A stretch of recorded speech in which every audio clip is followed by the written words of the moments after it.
အားလုံးပဲမင်္ဂလာပါဒီနေ့တော့ကျွန်တော်ရန်ကုန်ဘူရာကြီးကနေပြီးတော့နေပြည်တော်ကိုယထာစီပြီးရှန်ဂရီလာတိမ်ပင်လဲနဲ့နတ်မွန်ရေတခွန်ကိုတွားရောက်လဲပတ်မှာဖြစ်ပါတယ်ဒီရမြူယထာလက်မှတ်ကိုတော့ဆာကူရာတာဝါရှိမြရထားဝင်ပေါက်ရဲ့ယထာတစ်ကက်ကောင်တာမှာ3ရက်ကြိုတင်ဝယ်ယူထားရပါတယ်အခုဆိုရင်ရန်ကုန်ဘူရာကြီးကနေယထာစတင်ထွက်ခွာနေပါပြီဒီခီးစဉ်ကကျွန်တော်အတွက်တော့ပထမဦးဆုံးယထာနဲ့ခီးဝေးသွားဖို့ခြင်းပဲဖြစ်ပါတယ်ကျေးဇူးပြုရနာစင်ပါရှင်ခရီးသည်များစီးနှင်းလိုက်ပါလာတဲ့ရထားဟာရန်ကုန်ဘူရာမှနေပြည်တော်ဘူရာသို့စတင်ထွက်ခွာနေပြီဖြစ်ပါတယ်ရှင်လမ်းခရီးမှာ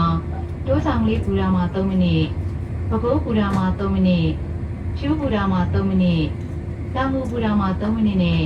ပြင်မနာဘူရာမှာ3မိနစ်တစ်ထောက်ရနာမှာဖြစ်ပါတယ်ရှင်ကျွန်တော်စီးလာတဲ့ရထားကတော့စပိန် DMU ရထားပဲဖြစ်ပါတယ်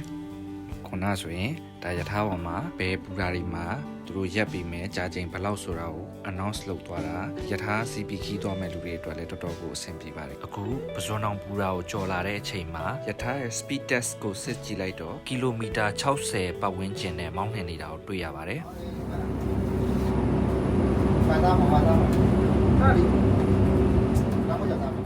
DMU ယထာပေါ်မှာဟိုအရင်တုန်းကယထာတွေလိုမျိုးစားစရာတောက်စရာတွေကိုဈေးတယ်တွေတက်ရောင်းတာမျိုးမတွေ့ရပါဘူးယထာဝန်ထမ်းတွေရပဲယူနီဖောင်းနဲ့စားတောက်စရာတွေကိုစနစ်တကျရောင်းပေးတာကိုလည်းတွေ့ခဲ့ရပါတယ်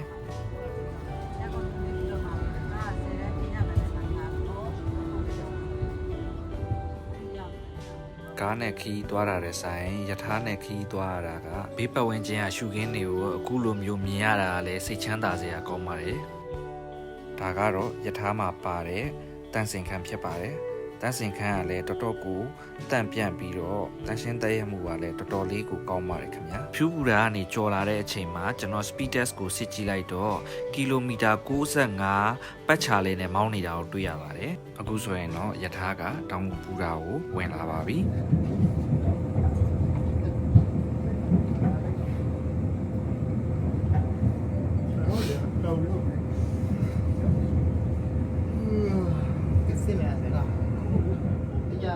တောင်ငူဘူရာကိုရောက်တော့ထူးခြားတာလေးတစ်ခုကိုတွေ့တယ်အဲ့ဒါတော့အခုဗီဒီယိုထဲမှာမြင်နေရတဲ့အတိုင်းပဲယထာဘူရာရဲ့ခေါင်မိုးတွေပေါ်မှာဆိုလာပန်နယ်တွေအများကြီးဆင်ထားတာကိုတွေ့ရတယ်ဘယ်အတွက်သုံးတာလဲမသိပေမဲ့တော်တော်လေးကို smart ဖြစ်တယ်လို့ပြောရမယ်ဒီတဲ့များစီးနှင်းလိုက်ပါလာတဲ့ယထာဟာတောင်ငူဘူရာမှထွက်ခွာလာပြီဖြစ်ပါရဲ့ရှင်ရှေ့ဆက်ရောက်မဲ့ဘူရာမှာပြင်မနာဘူရာဖြစ်ပါရဲ့ရှင်တောင်ငူဘူရာမှပြင်မနာဘူရာတို့ယထာမောင်းနေချိန်May I have your attention, please? The train is going to depart from Dongmu Station. The next station is Pinna. It takes around an hour and 32 minutes from Dongmu Station to Pinna Station.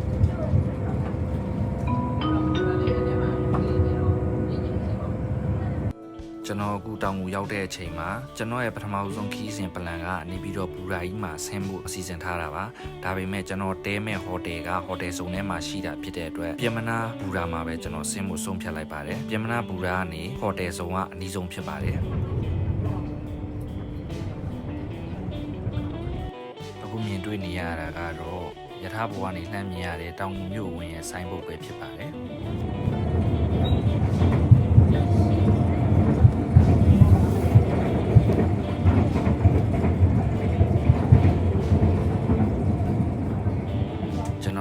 တောင်ငူကနေပြီးတော့ပြင်မနာကိုစထွက်လာတဲ့အချိန်မှာယထာစီးရင်တတိထားမိတာတခုကယထာရဲ့အောက်ကတန်တန်းတွေကအတန်ပိုကျဲလာတာကိုခံစားမိတယ်ကျွန်တော်သိသလောက်တော့ရန်ကုန်ကနေတောင်ငူအထိကိုယထာလမ်းပိုင်းကပြုပြင်ထားပြီးတော့တောင်ငူကနေနေပြည်တော်ကိုပြုပြင်ရန်ကြံသေးတယ်လို့လည်းသိရပါတယ်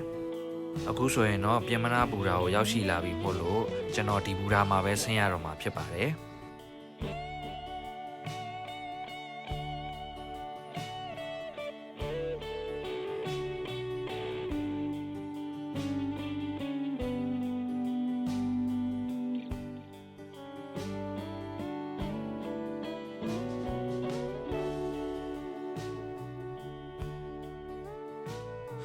အခုဆိုရင်တော့ကျွန်တော်စီးလာတဲ့ DMU စပိန်ယထာကပြင်မနာဘူရာကနေနေပြည်တော်ဘူရာကိုဆက်လက်ထွက်ခွာသွားပြီပဲဖြစ်ပါတယ်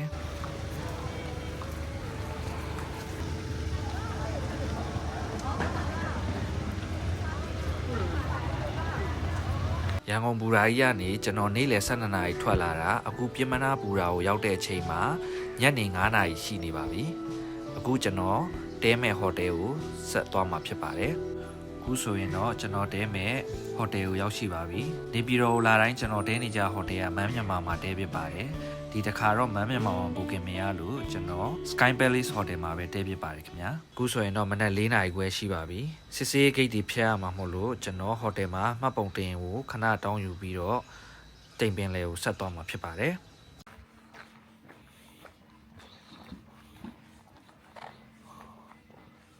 ဟိုဆရာကြီးမပေါ့လားမပါဘူးသူနေခဲ့ဟုတ်လားဩမလိုက်ဘူးတယ်လားဩ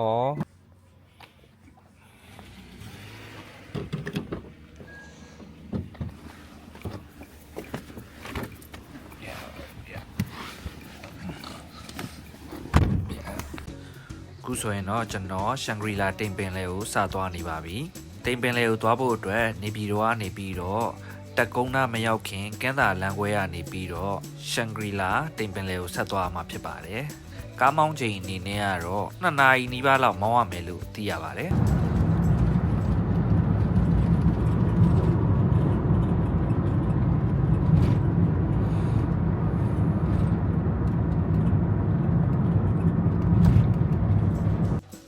အခုဆိုရင်တော့ကျွန်တော်ကင်းသာလမ်းခွဲကိုရောက်ပါပြီကင်းသာလမ်းခွဲကနေပြီးတော့တိတ်ပင်လေရှိတဲ့ရှန်ဂရီလာကိုနောက်ထပ်1နာရီလောက်ဆက်မောင်းအောင်မှာဖြစ်ပါတယ်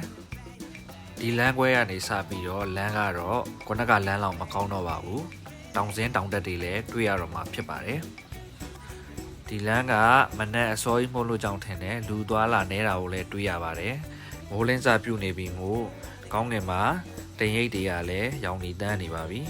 ကံကောင်းတာကတော့ကျွန်တော်တို့ရှေ့မှာ self car တစ်စီးရလဲမောင်းနေတာတွေ့ရတော့ကျွန်တော်တို့လည်းအဲ့ဒီကနောက်ကနေမှီးလိုက်ပြီးမောင်းလာခဲ့တာဖြစ်ပါတယ်ရှေ့ကကောင်းနေထိတ်မောင်းလာတယ်လေ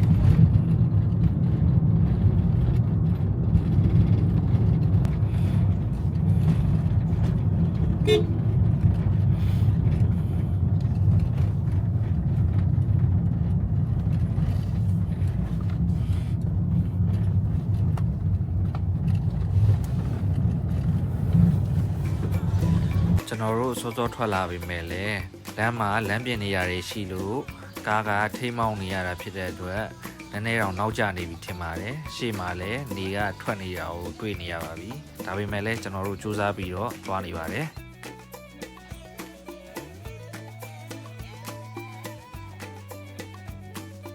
ခုဆိုရင်တော့တိမ်ပင်လေကြည့်မဲ့ပေါင်းလောင်းရှန်ဂရီလာကိုရောက်ပါပြီဒီနေရာမှာအပေါ်မှာဝင်ကြီးပေးရမှာဖြစ်ပါတယ်လူကြီး2000ခလေး1000ပေးရမှာဖြစ်ပြီးတော့အခုမြင်နေရတဲ့လမ်းလေးကနေတက်သွားမှာပဲဖြစ်ပါတယ်ဟုတ်ကဲ့ရပါတယ် view point ကဒီတစ် point မှရှိရတာရှန်ဂရီလာ view point ဟုတ်လားအောက်စင်းတော့တိတ်ပင်လဲဆိုရင် view point တိတ်ပင်ရှိသေးတယ်ဟောဟုတ်လားဟောဘယ်လောက်တက်ရလဲဒီကွာတက်ရဘူးဒါလေးပဲဟုတ်လားဟောအခုဆိုရင်တော့ကျွန်တော်ပေါင်းလောင်းရှန်ဂရီလာ view point ကိုရောက်ပါပြီကျွန်တော်မလာခင်အရင်ရက်တည်းကဒီမှာတိမ်ပင်လဲကတော်တော်ကိုတိမ်နေထူနေတာကိုတွေ့ရတယ်လို့ပြောပါတယ်တိမ်ပင်လေလိုမျိုးတိမ်နေအုံဆိုင်နေတာမျိုးကိုမြင်ရတာမျိုးမဟုတ်ပေမဲ့လေဒီလိုမြင်ကွင်းမျိုးကိုမြင်ရတာနဲ့တင်တော်တော်ကြီးကိုစိတ်ချမ်းသာစရာကောင်းလာပါတယ်ရှုခင်းနေရတော့မြင်ရတဲ့အတိုင်းပဲအရန်ကိုလှပါတယ်အခုမြင်နေရတဲ့တန်လေးတွေကိုညအိတ်ငှားရမ်းလို့ရပါတယ်တသိန်းကျော်လောက်ကြာမှာဖြစ်ပြီးတော့ဝါတဲ့ဘန်ဂလိုလေးတွေကတော့မိသားစုနဲ့အဖွဲလိုက်လာလို့ရှိရင်2သိန်းကျော်လောက်ကြာတင်မယ်လို့သိရပါတယ်ဒီရှန်ဂရီလာကပင်လောင်းမြို့နယ်ပေါင်းလောင်း10ရဲ့တောင်ပေါ်ကနေ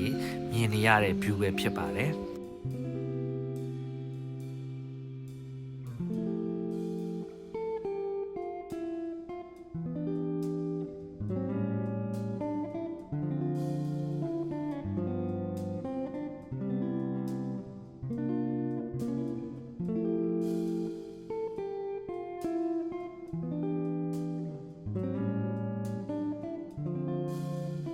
ကျွန်တော်ရဲ့ရှန်ဂရီလာတိမ်ပင်လေးကြီးခဲ့တဲ့ blog လေးကတော့ဒီလောက်ပါပဲခင်ဗျာဒီကနေမှတဆင့်နတ်မွန်ရေတကွန်ကိုဆက်သွားတဲ့ခီးစဉ်လေးကိုတော့နောက် blog တစ်ခုမှာတင်ဆက်ပေးမှာမို့ကျွန်တော်ရဲ့ YouTube channel လေးကို like and subscribe လုပ်ထားဖို့လည်းမမေ့ပါနဲ့ဦးနော်